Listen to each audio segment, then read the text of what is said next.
be dispensed with. Without objection.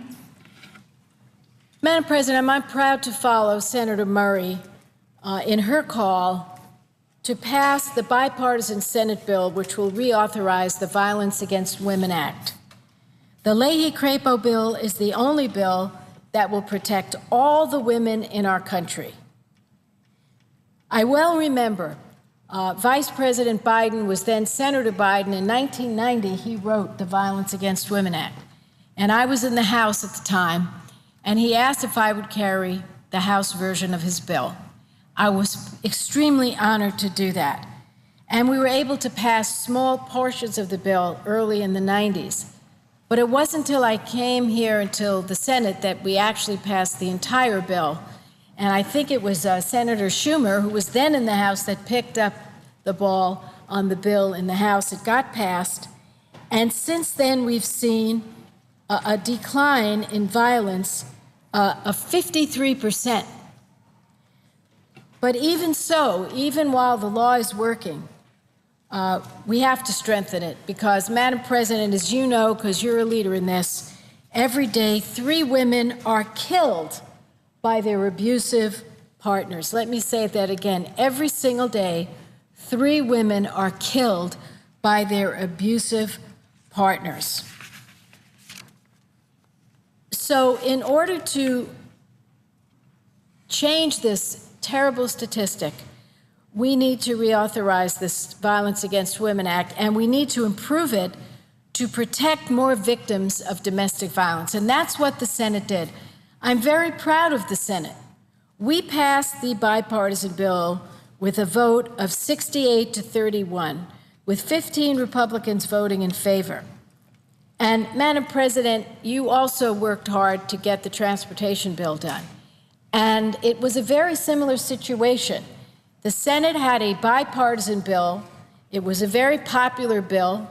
It had over 70 votes. The House was very slow to take up the measure, and we kept saying, pass the Senate bill. Finally, they passed a small bill, and we got to conference, we hammered it out. But here's the thing. We don't have time on this. We need to tell the House and ask the House to take a look at our bill and to understand how important it is that everybody be included in the Violence Against Women Act. So I'm going to put up a chart here that shows us how many people are left out of the House Violence Against Women Act. And now I would say, Mr. President, we can see that 30 million people are left out of the House Violence Against Women Act. That's why we have seen a number of colleagues in the House call for passage of a bill like the Senate's bill, because we include everybody. It isn't fair to leave entire groups out of the protections of the Violence Against Women Act, and that's exactly what they do in the House. The House bill ignores the wishes of law enforcement and excludes key protections for 4 million immigrants. It excludes 16 million LGBT persons from critical legal protections and services. More than 44% of LGBT victims who seek shelters are turned away. The House bill would also prevent Indian tribes from protecting almost 2 million Native American women from their abusers.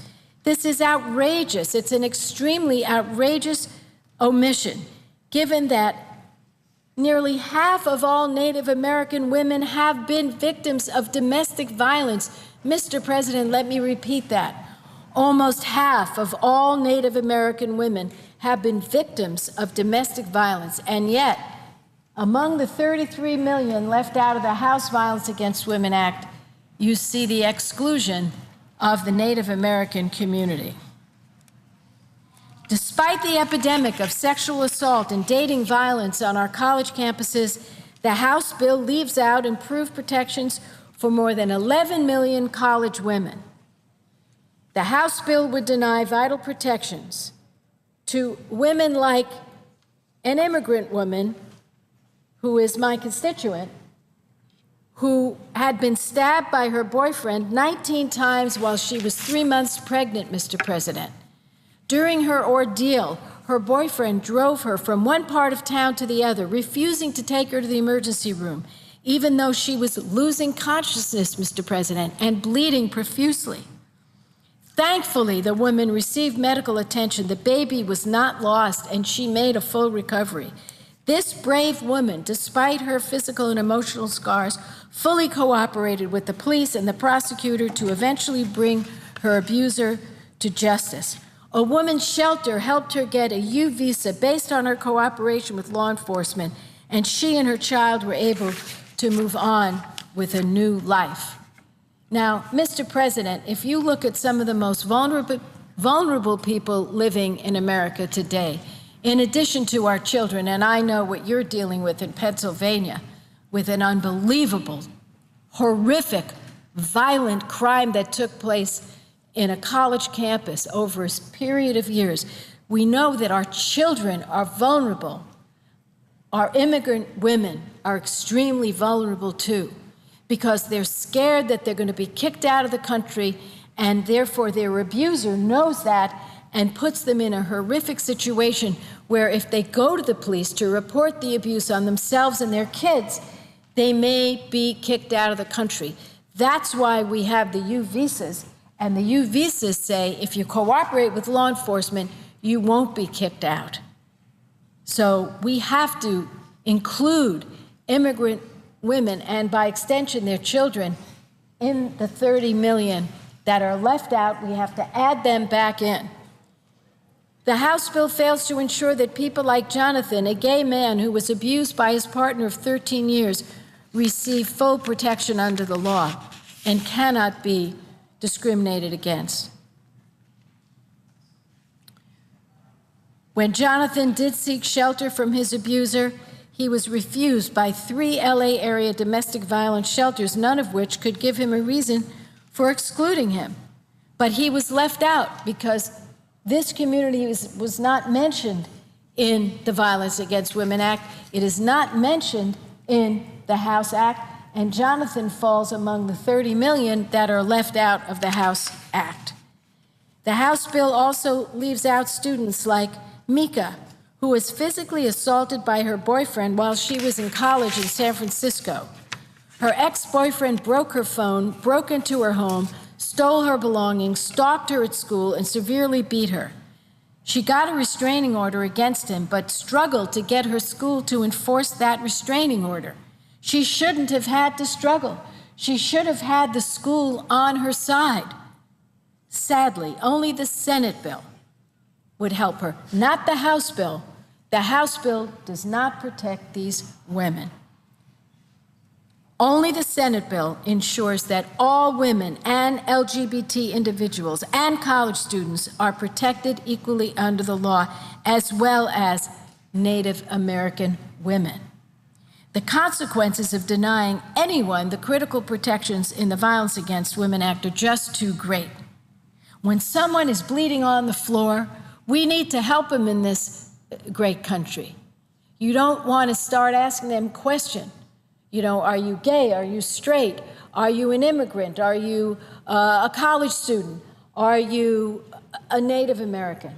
If someone is bleeding on the floor, we help them in this country. That's what America is about. We see the compassion and the love every day in our country, and we saw it pour out in Aurora, Colorado, for an unspeakable situation. When there is violence, we have to help the victims. And only the Senate bill, the Senate Violence Against Women Act, the Leahy-Crapo bipartisan Senate bill, affords protection to all of our people. And so what we're saying to Speaker Boehner is, please hear our plea. This isn't about the Senate saying it's any better than the House. What we are saying is, in a bipartisan way, we figured out a bill that will protect everybody. And we are asking you to pick up that bill and pass it. There's some technical issues, a blue slip question. We've studied that, and what did we find out? Those technical problems can be overcome in 5 seconds. So there's no reason why the House cannot pick up and pass the Senate bill. The safety of women across the country, the safety of all of our communities is at stake. And it's time we pass it. In closing, I would say this. Vice President Biden is a wonderful human being, and he could not sit back when he was in the Senate and see violence against women go on and on and on without any way to ensure that women could get into shelters, that women could get counseling, that law enforcement could be trained, that doctors could be trained, that nurses could be trained, and that we enhance the penalties for those who would harm another in a domestic violence situation. He had tremendous foresight. And in this bill, Senator Leahy and Senator Crapo have amazing foresight because they have strengthened this.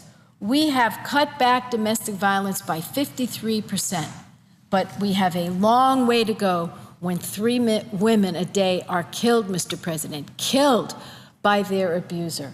So again, we have a very clear message for the House. Please join hands with us. Please, with all of the politics and all of the fighting and all of the problems, there are certain times when we should just reach out to one another and protect the American people. And this is one of those times. We have the bill. It's bipartisan. It works. Please accept it, and let's get on with our work. Thank you very, very much, Mr. President. I yield the floor.